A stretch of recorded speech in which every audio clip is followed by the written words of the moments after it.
వినాయకుడు అమ్మకే అంకితం.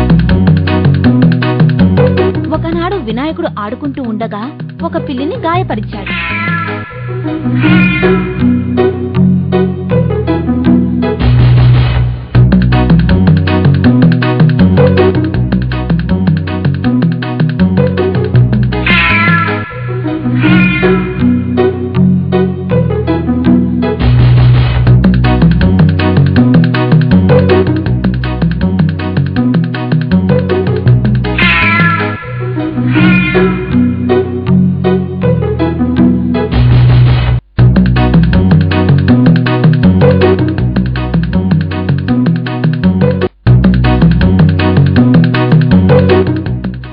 ఆట ముగించుకుని కాసేపాగాక ఇంటికి తిరిగి వెళ్ళాడు వినాయకుడు.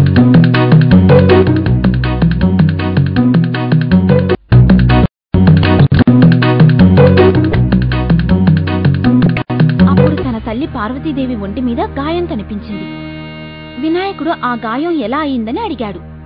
అప్పుడు పార్వతీదేవి ఆ గాయం తనకి వినాయకుడి వల్లే జరిగిందని చెప్పింది. ఈ మాటలు విన్న వినాయకుడు ఆశ్చర్యపోయాడు. ఏం జరిగింది, ఎలా జరిగింది, ఎప్పుడు జరిగింది అడిగాడు.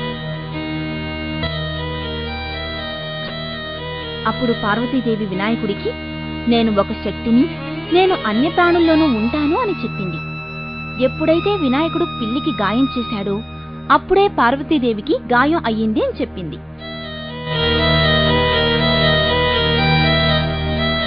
ఇది విన్న వినాయకుడు ఆడవాళ్లందరూ తన తల్లి యొక్క ప్రతిరూపాలే అని తెలుసుకున్నాడు. దాంతో ఇక ఎప్పటికీ పెళ్లి చేసుకోకూడదు అనుకున్నాడు. అందుకే అతడు బ్రహ్మచారిగా మిగిలిపోయాడు.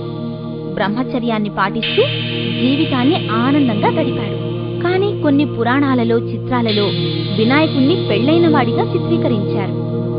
అతడు బ్రహ్మదేవుడి 2 కుమార్తెలైన రిసిద్ధి మరియు సిద్ధిని వివాహమాడినట్లు చెప్పారు.